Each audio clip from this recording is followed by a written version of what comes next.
ആരെങ്കിലും ഈ പെൺകുട്ടിയോട് നുണ പറഞ്ഞാൽ ആ നുണ സത്യമാകും. അവളുടെ ദത്തുപിതാവ് അവളുടെ ചിക്കനൊക്കെ എടുത്ത് തന്റെ അനിയന് കൊടുക്കാൻ പറഞ്ഞു. അവളുടെ ഇളയ സഹോദരൻ മാംസം കഴിച്ചില്ലെങ്കിൽ അവൻ വളരുമ്പോൾ പൊട്ടനായി പോകുമെന്നും അയാൾ മനഃപൂർവ്വം കള്ളം പറഞ്ഞു. അടുത്ത നിമിഷം ഇളയ സഹോദരൻ പെട്ടെന്ന് നിലത്ത് വീണു. വീണ്ടും കണ്ണു തുറന്നപ്പോൾ അവൻ ഇതിനൊക്കെ മാനസികമായി എന്തൊക്കെയോ പ്രശ്നമുള്ളതായി കണ്ടെത്തി. കുറച്ചു വർഷങ്ങൾക്ക് ശേഷം മാനസിക വൈകല്യമുള്ള ഇളയ സഹോദരൻ ഗ്രാമീണരുടെ ഭക്ഷണ സാധനങ്ങൾ കത്തിച്ചു. അവനെ രക്ഷിക്കാൻ വേണ്ടി അച്ഛൻ എല്ലാം ചെയ്തത് പെൺകുട്ടിയാണെന്ന് പറഞ്ഞു. താൻ പറയുന്നത് സത്യമാണെന്നും അല്ലെങ്കിൽ തന്റെ കണ്ണ് അടിച്ചുപോട്ടെ എന്നും പറഞ്ഞു. അത് പറഞ്ഞയുടനെ അയാൾ അന്ധനായി. അവൾ വളർന്നതിന് ശേഷം പെൺകുട്ടിയെ അവളുടെ യഥാർത്ഥ മാതാപിതാക്കൾ കണ്ടെത്തി. അവർ ആ പ്രദേശത്തെ ഏറ്റവും സമ്പന്നമായ കുടുംബമായിരുന്നു. അവളുടെ അമ്മ അവളെ വീട്ടിലേക്ക് തിരികെ കൊണ്ടുവന്നു. യഥാർത്ഥ മകളെ കണ്ട് അവരുടെ ദത്തുമകൾ പേടിച്ചുപോയി. തന്നെ ഉപേക്ഷിക്കരുതെന്ന് അവൾ അമ്മയോട് അപേക്ഷിക്കുകയും ചെയ്തു. അമ്മ പെട്ടെന്ന് തന്നെ ദത്തുമകളെ ആശ്വസിപ്പിച്ചു. ഇതൊന്നും മൈൻഡ് ചെയ്യാതെ പെൺകുട്ടി തന്റെ മുറി ഏതാന്ന് ചോദിച്ചു. പക്ഷെ ആരും അവൾക്ക് ഒരു മുറി ഒരുക്കിയിട്ടില്ലെന്ന് അവളോട് പറഞ്ഞു. ദത്തെടുത്ത മകൾ പാവം പോലെ നടിച്ചു സ്വന്തം മുറി കൊടുക്കാമെന്ന് പറഞ്ഞു. പക്ഷെ അവൾ പ്രതീക്ഷിക്കുന്നതിന് മുമ്പ് തന്നെ യഥാർത്ഥ പെൺകുട്ടി ആ മുറി എടുക്കാമെന്ന് സമ്മതിച്ചു. ഇത് കേട്ട് ദത്തെടുത്ത മകളാകെ നെട്ടിപ്പോയി. തന്റെ റൂം നഷ്ടപ്പെടുമെന്ന് കണ്ട് ആ കുട്ടി വയ്യായ്മ കാണിച്ചു വീട് വിട്ടു പോകാണെന്ന് പറഞ്ഞു. ഇത് കണ്ട് അമ്മ ഒരു മൂത്ത സഹോദരി ഇളയ സഹോദരിക്ക് വഴിമാറണമെന്ന് പെൺകുട്ടിയോട് പറഞ്ഞു. ദത്തെടുത്ത മകൾ തെറ്റ് ചെയ്താൽ രക്തം ചുമക്കുമെന്ന് ഒരു ഡോക്ടർ കണ്ടെത്തിയതായി മൂത്ത സഹോദരിയോട് അമ്മ വെറുതെ റൂം കിട്ടാൻ വേണ്ടി കള്ളം പറഞ്ഞു. അവളോട് കള്ളം പറഞ്ഞ അടുത്ത നിമിഷം ദത്തെടുത്ത മകൾ ഉടൻ തന്നെ രക്തം ചുമച്ചു. കുടുംബം മുഴുവൻ അവൾ ആശുപത്രിയിലേക്ക് പെട്ടെന്ന് കൊണ്ടുപോയി. ഇതൊന്നും മൈൻഡ് ചെയ്യാതെ ദത്തെടുത്ത മകളുടെ മുറി തനിക്കായി ഒരുക്കാൻ പെൺകുട്ടി വേലക്കാരോട് പറഞ്ഞു. തുടർന്ന് അവളും ആശുപത്രിയിലേക്ക് പോയി. അവളുടെ മാതാപിതാക്കളും ദത്തെടുത്ത മകളെയാണ് സപ്പോർട്ട് ചെയ്യുന്നതെന്ന് അവൾ കണ്ടെത്തി. അത് മാത്രമല്ല അവളെ ആശ്വസിപ്പിക്കാൻ പിതാവ് കമ്പനിയുടെ 10% അവൾക്ക് നൽകാൻ പോലും പദ്ധതിയിട്ടു. ഇത് കേട്ടതിനു ശേഷം നായിക ബുദ്ധിപരമായി ദയനീയമായി നടിച്ചുകൊണ്ട് വർഷങ്ങളായി താൻ പുറത്ത് കഷ്ടപ്പെടുകയായിരുന്നുവെന്ന് തിരിച്ചെത്തിയ ശേഷം അവളുടെ നില ദത്തെടുത്ത മകളെ പോലെ പോലും നല്ലതല്ലെന്നും പറഞ്ഞു. ഭാവിയിൽ പെൺകുട്ടിക്ക് കമ്പനി ഓഹരികളിൽ പകുതി തീർച്ചയായും ലഭിക്കുമെന്ന് കള്ളം പറയുകയല്ലാതെ മാതാപിതാക്കൾക്ക് മറ്റു മാർഗമില്ലായിരുന്നു. എന്നാൽ ഈ കള്ളത്തിന് അവർ വലിയ വില നൽകേണ്ടി വരുമെന്ന് മനസ്സിലാക്കിയില്ല. കാരണം അടുത്ത ദിവസം കമ്പനി ഓഹരികളുടെ പകുതി പെട്ടെന്ന് ദുരൂഹമായി പെൺകുട്ടിയുടെ പേരിലേക്ക് കൈമാറപ്പെട്ടു. പെൺകുട്ടി അപ്പോൾ തന്നെ ആ കമ്പനിയുടെ ഏറ്റവും വലിയ ഓഹരി ഉടമയായി മാറി. യഥാർത്ഥത്തിൽ പെൺകുട്ടിക്ക് ഓഹരികൾ നൽകാൻ പിതാവ് ഇഷ്ടപ്പെട്ടിരുന്നില്ല. തന്റെ ഓഹരി പോയതറിഞ്ഞ് അയാൾ അവ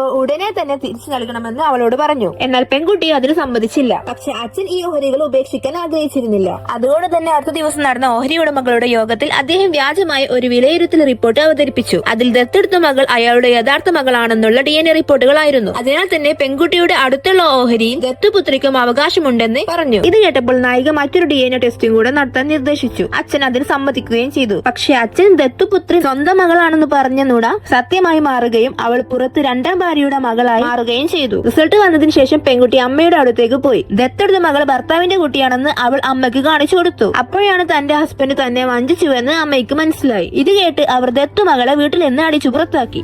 പിന്നെ സ്റ്റോറിയും കഴിഞ്ഞ് പക്ഷെ നല്ലൊരു ബ്യൂട്ടിഫുൾ ഷൗട്ട് ഔട്ട് ഉണ്ടെന്ന് ആഗിത ജിജു.